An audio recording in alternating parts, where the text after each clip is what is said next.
stepping, I'm a rockstar and Ramones. House dilemma, cribbo, got too many rooms. Swish, I got shooters in the field, they running zones. When I swish, make some shake for me, stop playing. On stepping, I'm a rockstar and Ramones. What's up, everybody? It's your boy Jacob, also known as Pick Management, back here for another episode of the NBA Insiders with my guy Cam and Gregory. They are two of the sharpest guys in the business. They will help you make your picks and predictions and smash it. Listen, I forgot to tell you guys before the show, but we are going to try and avoid the word, what we're doing here, the BETTING. We are going to try and ignore that so we can put this out on Google Ads. So apparently our Google Ads keep getting blocked because we say that word. Their AI picks up on it, so we're going to try and avoid it today. So I forgot to mention, just say picks and predictions, okay? So your picks for today are going to be on fire because we have two of the sharpest guys here. We are here every day for the NBA Insiders, letting you guys know the best ways to attack these games.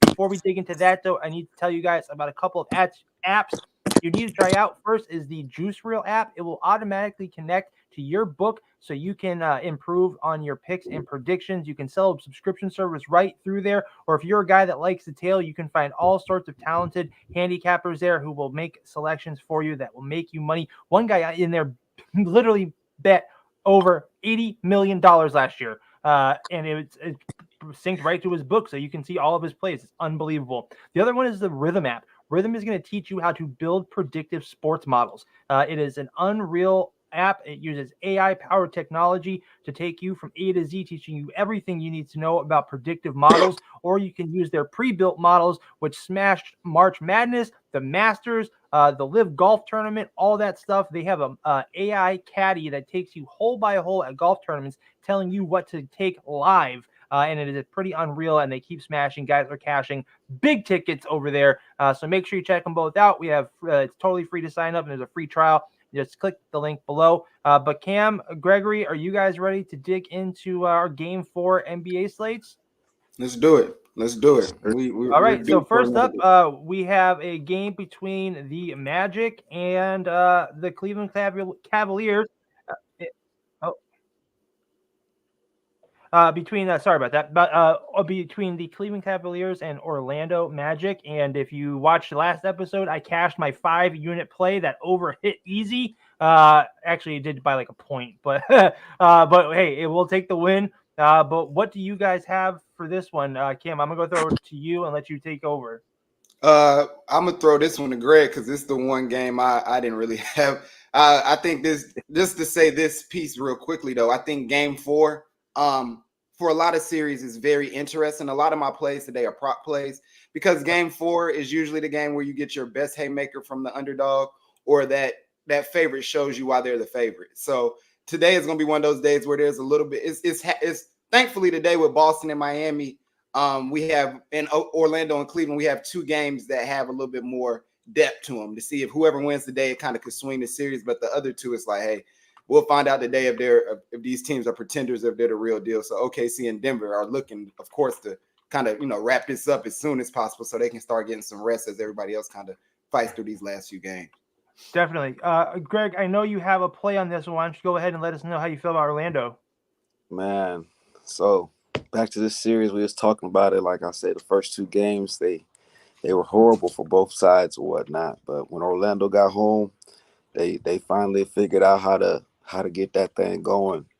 They cleared 100. They really did well. I cashed them on the quarter one play, minus 0.5. And I was happy to see that they just kept rolling. Today, I liked them at the first half. I feel today Cleveland might come out a little bit stronger in the first quarter, seeing as how they were so poorly played in Game 3. But by halftime, I definitely feel within 2 quarters, Orlando should have found their footing again and should at least have the lead by 1.5. It's plus 100 odds. You can take them half money if you don't want to worry about the points. But I personally feel that Orlando gets this home win again. It's just something about how they play at home, just like how Cleveland plays at home. And I was listening to Banchero say, they asked him what's the hardest thing right now about the playoffs, and he says playing on the road. So he doesn't even compare regular season games on the road to how it is playoff season. So he's definitely giving the Cavs their respect. I see every time they go home, whoever's at home, that's probably who's going to win. But that game 7 is going to be special. But today I'm loving the Orlando at the half. Yeah, I think it's great. I was looking at that too, but I decided to take this Orlando Cleveland over 200.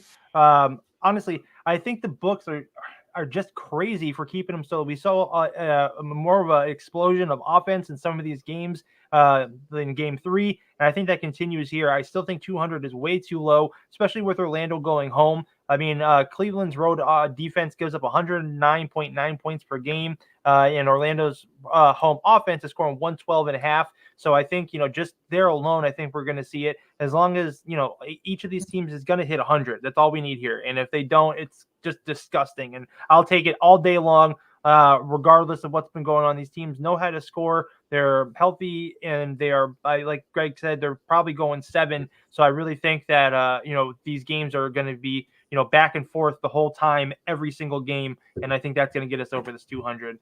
Moving on, though, the next game up is a good one. OKC is taking on the New Orleans Pelicans at 3:30 today. OKC minus 125 on the money line, over under at 210.5. I'll start here. I took a couple plays in this one. I'm all over OKC money line. I took the OKC New Orleans over 208 at minus 150. And for 5 units, I took OKC team total over 105.5. I love OKC here. They smashed them last game. They've been dominant. They're a dominant team. They're healthy. The absence of Zion in New Orleans is just the headline here. Without him, this team just has completely fallen apart. We saw, game 2, 124 from OKC. I'm sorry, today's game 3 for them, not game 4, but but we saw them just put up 124 on New Orleans, and I think they do it again here. So yeah, I love OKC. I love their team total, and I think that they're going to put up enough points that New Orleans at home is going to do their part a little bit more offensively. So I think we'll definitely see it over here. My number had it at 208, so I played it at 208. Minus 150 is not so bad. Cam, what do you have for this one? Yeah, ironically, we're on the same page. I did a 3-leg kind of together for this game. I like OKC minus 1.5 or minus 1, whichever one you like. OKC total team over 105.5, and Isaiah Joe to go over 1.5 3-pointers again today. And that's for like plus 138. So putting all 3 of those together, I want to say I think it was somewhere close to like 380 or something like that, 380, 420, somewhere in that area. All right. But I'm confident in those 3 specifically. I had Isaiah last game. He cashed. I think he went like 2 for 5 and even missed one at the buzzer. So he potentially can be somebody that can be placed on a ladder maybe next game, if not this game. I also like Herb Jones under 1.5 3-pointers. I think it's definitely a very Brandon Ingram driven day.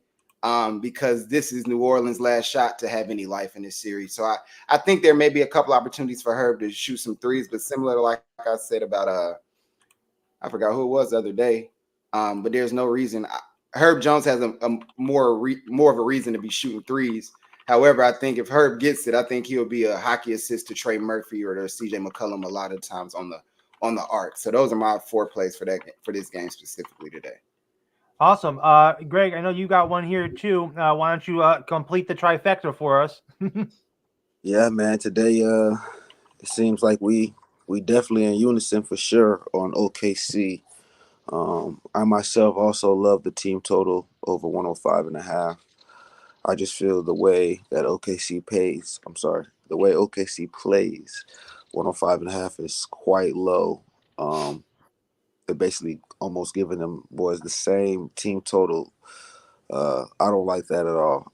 Yes, I know New Orleans is going to try to come out with some urgency, but they're going to also try to play a lot of one-on-one, like Cam was saying. It's going to probably be a big game for B.I. CJ McCollum, I don't know where you've been at, my boy, since leaving Portland come postseason right now. The Pelicans is really they're really struggling, and you're not really being no leader. So I really don't see them stopping OKC. So that's why I'm just loving OKC to just scroll over it. I'll say about this team total, like I feel like we're missing something here. Why is it so low still? It's not like anything has really changed since the last game. And this OKC team, honestly, even before the playoffs, has dominated New Orleans. OKC regardless of the fact that they're 7-0 straight up right now. They're 5-2 ATS their last 7 against New Orleans and 6-1 straight up. They're also 9-0 ATS the last 9 when playing on the road against New Orleans. They have just kind of dominated this team. We've seen a lot of overs hitting this too, in this matchup in the series. So, all that. And that's why it's low, because they feel it's going to be one-sided again. So they don't want to give a number too high for it to be super lopsided, you know what I'm saying, just in case. If they blew them out 124-92, I mean, shit, that barely even hit, 215? So come on. Yeah. They're really right around the number, you know what I'm saying? We being honest. We all see them killing New Orleans, so if it's gonna be a bloodbath, just let us get our 106, and I don't care what. Yeah. All right, so next up, we have the Celtics taking on the Heat tonight at 6 o'clock. Celtics minus 9.5 on the spread, minus 415 on the money line, over under at 205.5. Cam, what are your thoughts on this one? The series is tied at 1-1. We're going into game 3. What do you think? I think tonight will be a pretty good game. Most of those fans, especially in Miami, they'll get to the game about the second quarter. However, I think in the first quarter, Miami will hopefully use some of that momentum that they'll feel inside that stadium to kind of keep them in the game. Similar to, like I said about a lot of these games today, I didn't touch as many spreads and lines as I usually do. I kind of just went straight props. So a few of the ones I like the most for today, I love Al Horford over 6.5 points. This is such an Al Horford-esque game to have 18 or 20 points and have 14 in the first half with 4 threes. He's just one of those players that steps up when you need him. And I think that's somebody that could cause trouble for Bam specifically, trying to help off and trying to make sure JT and JB aren't able to drive as much in some of those driving kicks. Hopefully Al can take advantage on top of, getting a few putbacks. In the last 5, he's had other than 2 games, he's gone over this easily. He's gone over it 5 times, 15, 9, 7, 23, and 24. So I don't see why he wouldn't do it today. Similar to the same sentiments with Al Horford, I'm doing the same with Sam Hauser over 1.5 3-pointers. Sam should easily clear this, honestly and truthfully. Just depending on how much time he gets. With them being tied 1-1, it'll be interesting to see how Joe Mazzulla works their lineups. But those are the 2 for Boston. And then I like Bam today over 18.5 points. I was going to go Tyler, but I like Bam specifically just because of the pace of the game today. I think Bam will have a lot of opportunities, and he shoots a lot of threes now. So especially early in the game. So hitting a 3 or 2 gives you a little bit more cushion, but 18.5 points is pretty logical for Bam. And similar to what Greg said, the way these series have kind of been going, you don't want to put a lot of these guys' numbers too high. I think Tyler was at like 23, and I was like, that's too high. So I think Bam is the one that's kind of in the safe space today, where I think he finishes the game with 20 or 21 points. The rhythm model had at 54%, I believe, and they have him scoring 21. So those are my plays for this game specifically. Do you like him for a double-double again? Bam, yeah. He should definitely clear a double-double for sure. All right. Greg, you and I are both on this next play. I took Boston, Miami over 203 at minus 135. You have Boston, Miami over 204.5 minus 110. Tell us why. Because you ain't got to buy no points. Every game they've ever played in Miami, out of their last 10 games played against each other, every game that's been in Miami, let me see, they played 1, 2, 3, 5 games in Miami. All of them been over 204.5. One thing I think you guys need to realize is, due to the fact of no Jimmy, this frees up the Heat to spread the floor beyond reason. All right, they have nothing but shooters over there. That's why they shot so many threes, because that's all that's left. Okay, Jimmy is really the only inside player that they have. So without Jimmy trying to sit there and possess the ball to get some nice reads, you know what I'm saying, try to put some players in foul trouble, everyone would be shooting over there, which is what they did game 2. So if I was you guys, I would expect to see the same type of energy from the Heat. Duncan Robinson, Tyler Hero, Kevin Love, Highsmith, Jaime Jaquez, all of them. Baby Jokic out there, he's going to play his game on Porzingis. They noticed how he played well and pushed him out the paint. Caleb Martin also, I forgot about him, but just expect him to be a lot faster in play without Jimmy on the floor. Boston's just going to have to keep up. If I was Boston, I would feel embarrassed. Yeah, everyone thought they were just going to roll through this Miami team, and it has not gone that way. And I'd be Miami is nervous. putting up a real fight. To be honest, you guys got to remember they played them last year to make it to the finals. Yeah. So this is nothing new for either side. I mean, Boston should have more urgency to want to kill these boys with no Jimmy. You know what I'm saying? That's why I think they're nervous. I think they're nervous. You're going to Miami. 1-1 wants to play the Heat, bro, come postseason. Trust me when I tell you that. All right. And it's cool. It's cool. Nobody wants to play Jimmy, but ain't nobody trying to go up against Eric Spoelstra. Eric is running circles. He's running circles around Joe right now. So it's gonna be interesting today because they'll have to make some adjustments. But So if I was a smart man, I'm looking at Boston and want to try to do everything the right way today, not try to do too much one-on-ones. Let's just get to the meat rack. Let's just get buckets. The Heat is gonna drop probably 53s today. All right. They seen what they did. Well, I'm not saying make, but they're gonna attempt. They're gonna attempt $1 trillion. They really have. That's all they got left now. For sure. So if it ain't broke, don't fix it. You know what I'm saying? 100%. Give me that over. So, moving on, the last game for tonight, the Nuggets are taking on the Lakers in LA. Nuggets are minus 165 on the money line, minus 4 on the spread, over under at 219. I don't have anything official for this one. This was a stay away from me. I do think the Nuggets are probably going to roll here, but Lakers at home are tough. You can't ever count out LeBron. They do have a stacked team that they can make they have a team that they can make anything happen, but they haven't. So I stayed away from this one. Cam, thoughts? Yeah, I think Denver gonna beat them. But other than that, I only took 2 things in this game. Just 2 props. I put them together for plus 195. I took D'Lo to go over 2.5 threes and MPJ to go over 2.5 3-pointers. D'Lo's gonna bounce back. He's always a bounce back guy. I wrote a story yesterday for Baller Alert because Stephen A. Smith says LeBron James doesn't deserve a teammate like D'Angelo Russell. And it has to be really hard being D'Angelo Russell because you can have 7 threes and then put up a donut in the 4th quarter and Jamal Murray hits the game winner and nobody remembers what you did in that game. Then you come out the next game and put up another donut. So it's a lot of recency bias. So I think today with him becoming a free agent this summer, he understands that with these being some of the last few games he'll be playing, he has to show that he can bounce back once again. So I think he probably finishes with 4 threes today. And then MPJ is MPJ. He's going to get up at least 7. So he's going to make 3.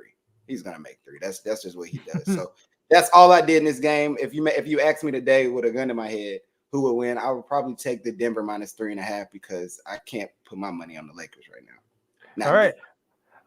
Greg, I know you had nothing official for this one. Any thoughts though? I know you got thoughts on it. I'm going to say that kryptonite's a real thing. All right.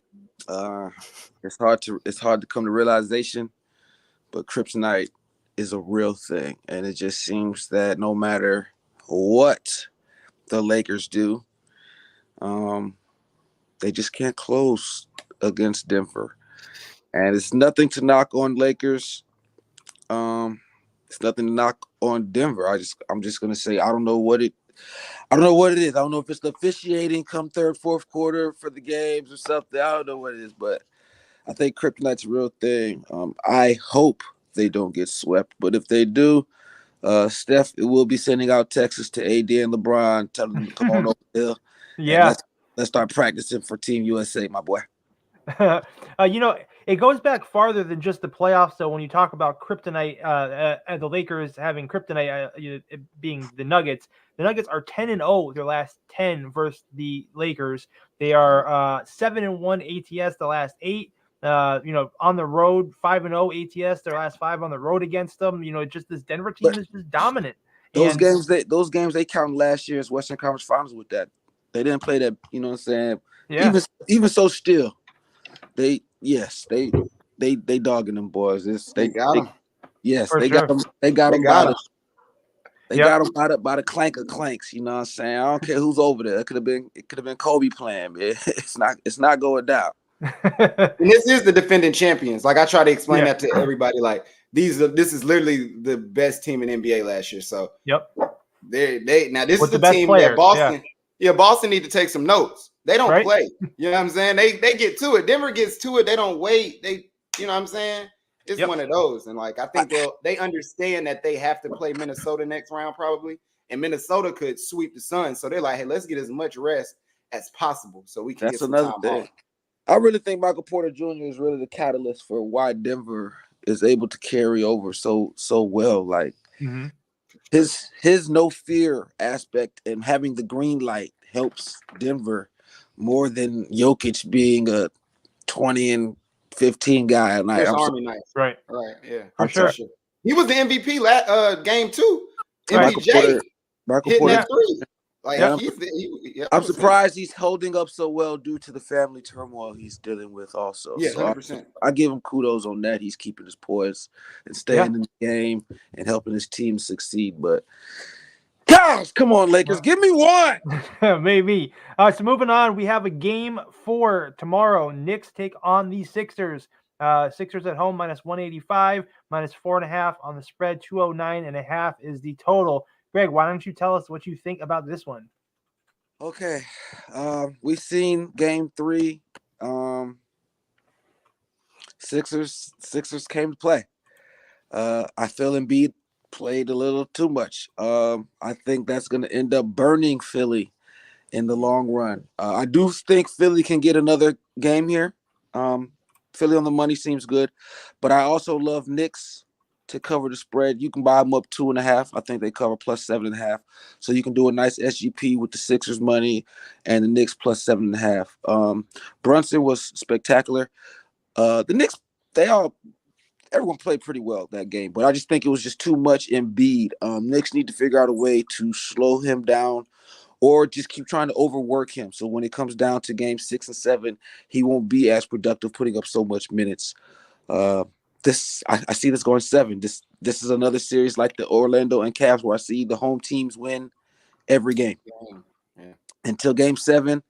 And with Knicks having home court advantage in the way the Knicks play at home, it's going to be hard to not lean the Knicks game 7.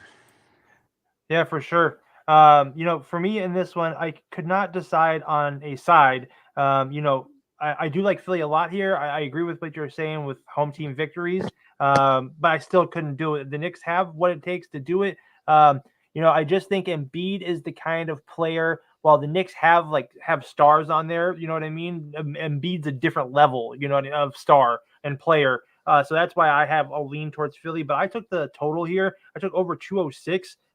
Just for the reason, what we just saw between these two teams. What was it? 125, 114 the last game. Before that, it was 104, 101. In the first one was they hit 215. So 2 out of the 3 games so far they played have hit this at 206 that I got. They just missed it on the second game. So I think that this is pretty easy to go over here. I'll probably put a couple units on this one too, just because I think it's just far too low. Cam, thoughts for you on this one? Yeah, similar to what Greg was saying, I think that the home team wins every game. I think it was interesting after New York stole game 2 from Philly. Joel said, we're the better team. Like, we're going to win this series. And even when they were down 2-0, to me personally, I was like, man, if they get game 3, they're going to tie it. Like, they'll tie it in game 4. Yeah. Just because of the way the momentum is swinging. But the 3 plays that I like the most in this game, it was similar to Greg too, where I like the Knicks covering probably 7 or 8.5. And I like Josh Hart to at least score 14 and Jalen Brunson to get 27. But then I was like, but I think Philly's going to win the game. So I was like, well, let's just flip it. So I literally took Philly money line, Joel Embiid over 31.5 points, Tyrese Maxey over 23.5 points, all together for plus 240. So I think that tomorrow it'll be another game that comes down to the wire. It'll be a scrappy fourth quarter. That's when I think they'll have to kind of depend on Joel. I think he's gonna get his. He always does. And I think Maxey easily clears 24. He probably gets 32. However, I think that's just a safe space or a safe place just to have him there. New York, if New York is smart, they come out tomorrow and kind of switch up the tempo and kind of see if they can make Philly uncomfortable. Because when they make them uncomfortable, it really hurts the role players of the Sixers. Because honestly and truthfully, at the end of the day, it's only Maxey and Embiid. Yeah, Kelly Oubre is barely doing anything. Like Tobias is here and there. Like and Campaign's hitting threes for them, and Kyle Lowry. Like this team isn't not. I don't want to say this team isn't talented, but I would call them top heavy. Yeah, I'll jump in. Embiid 50 points. Maxey, 25. Oubre, 15.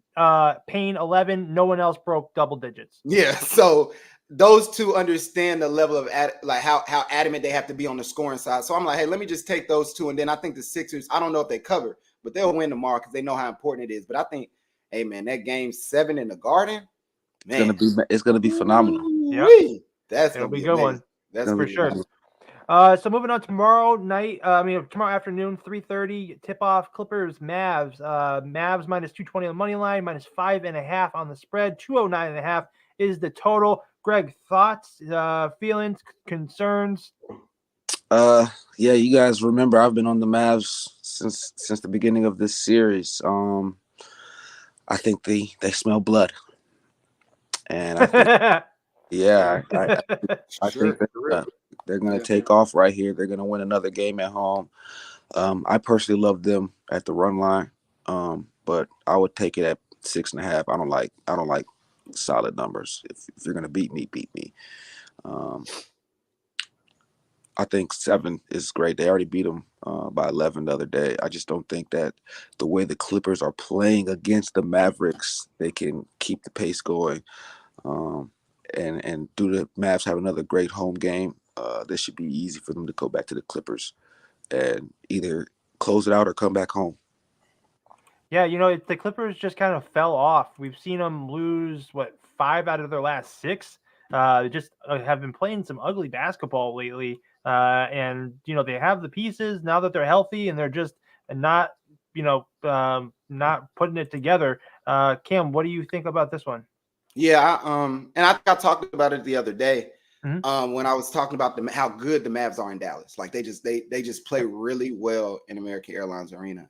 So yesterday's game didn't really surprise me. The one thing I do always give the Clippers credit for is their coaching. So I think Ty Lue comes out tomorrow and kind of switches it up on Jason Kidd. So I think the Clippers can cover the 5.5. I don't think they'll win. But I do think with the way Ty Lue will probably switch it up, because that's another team that just has a lot of depth, a lot of players. I think he understands. And then on Dallas side, Dallas has a lot of role players that continuously step up. So eventually, sometimes somebody takes a step back. So that's the hope that the Clippers are going to go with tomorrow, because they need to tie this before they leave town, because if they don't, they're probably dead. They're probably in trouble. So I like the Clippers plus 5.5 just because I know Ty Lue is going to be very adamant about how much they really need to be within this game, honestly and truthfully. Yeah, I mean, it's a good read. If it is, it's just kind of a do or die game for them. If you don't want to see Dallas with a 3-1 lead against you, I mean, that's a tough comeback for sure. It's the curse of Harden, bro. What was that? It's the curse of Harden, dog.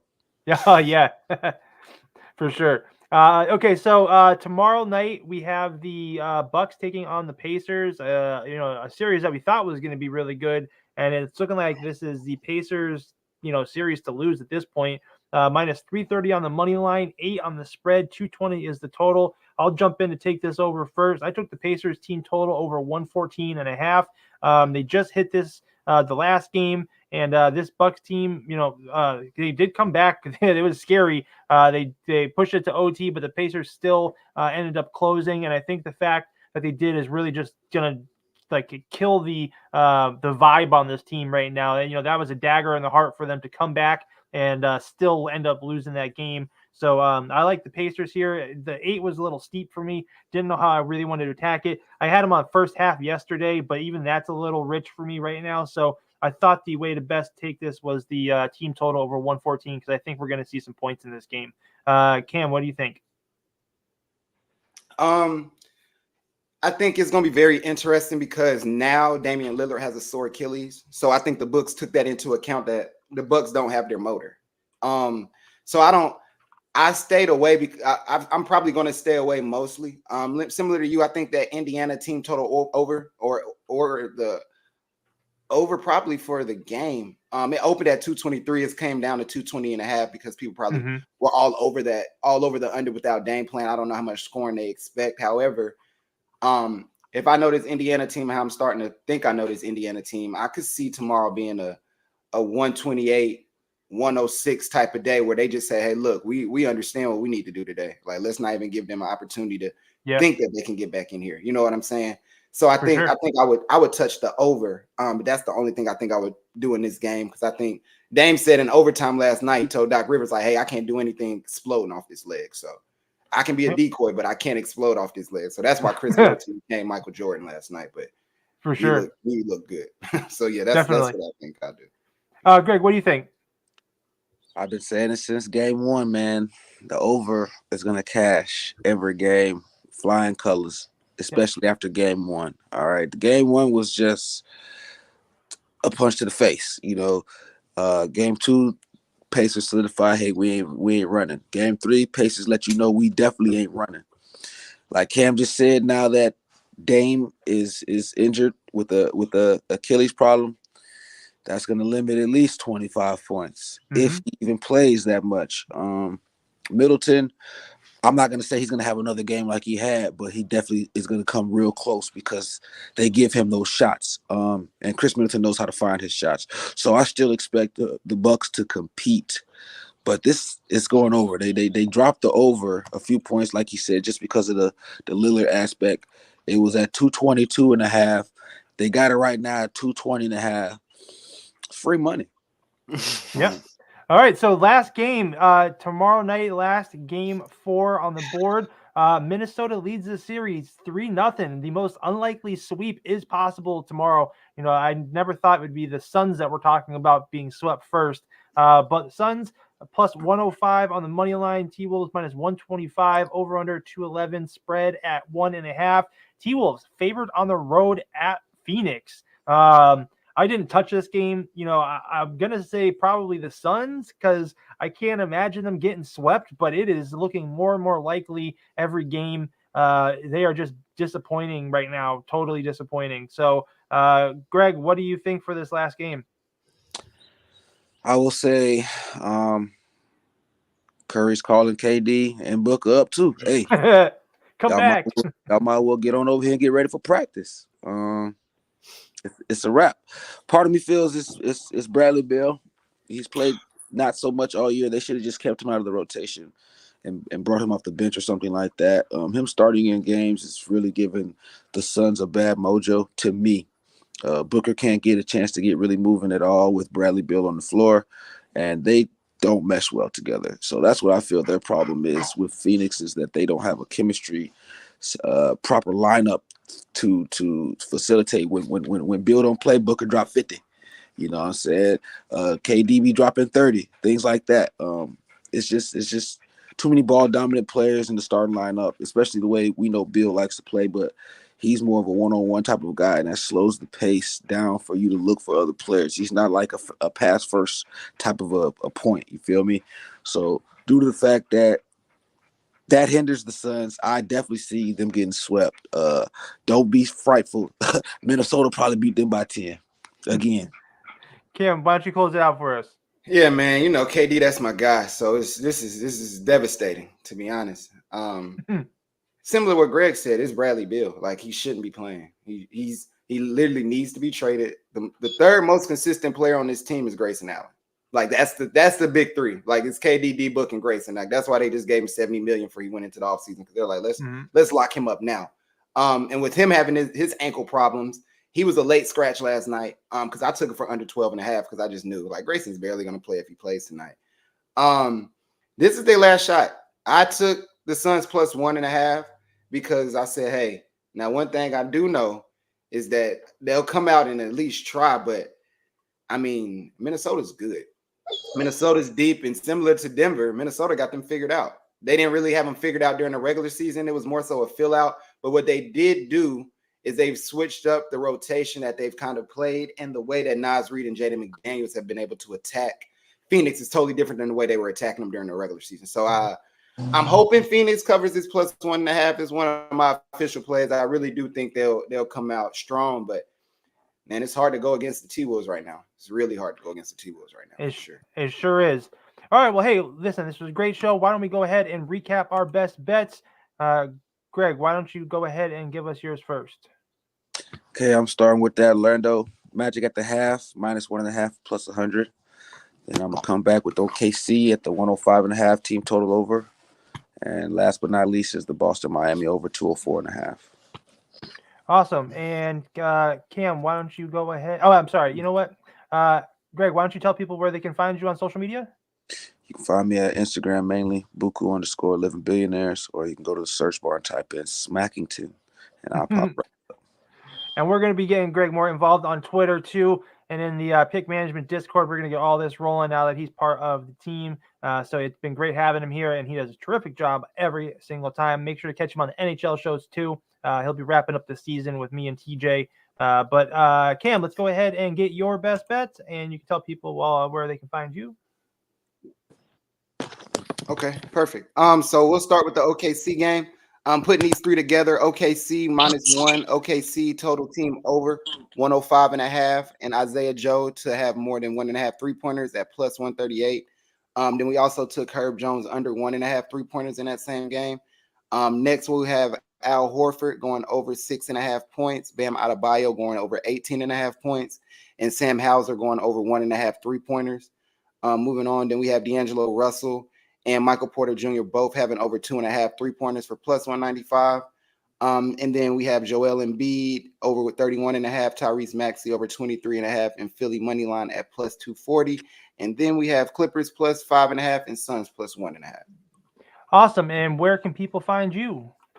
You guys can find me on Twitter at CamWriting_. On Instagram at OneCamCarter.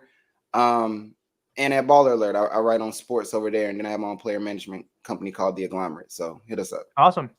All right, excellent. And I'll give you guys mine, and we will get you guys out of here. I am on Orlando, Cleveland over 200. OKC -130 on the money line. OKC New Orleans over 208. OKC team total over 105.5 for 5 units. Boston, Miami over 203. New York, Philly over 206. And Pacers team total over 114.5. You guys can find me here. Well, it was daily, but the NBA insiders, NHL insiders, MLS insiders, betting the pitch Europe. You can also find TJ here every day on In 5, his daily best bet show in 5 minutes or less. And you can find articles from me coming up on Last Word on Sports and GiveMeSport.com. We also just signed a deal to be working with Bet Openly. We're going to be redesigning all their stuff, so keep an eye out. Alana and I are stepping it up. Bet Openly is the best peer-to-peer betting site you can find. And make sure you guys check out the Juice Reel and Rhythm apps. It will really change the way you attack your books and how you can make money doing this. So catch me across all socials at Pick Management. That'll do it for the NBA Insiders. We will see you later. On stepping, I'm a rockstar and Ramones. House dilemma, cribbo got too many rooms. Swish, I got shooters in the field, they running zones. When I swish, make some shake for me, stop playing. On stepping, I'm a rockstar and Ramones.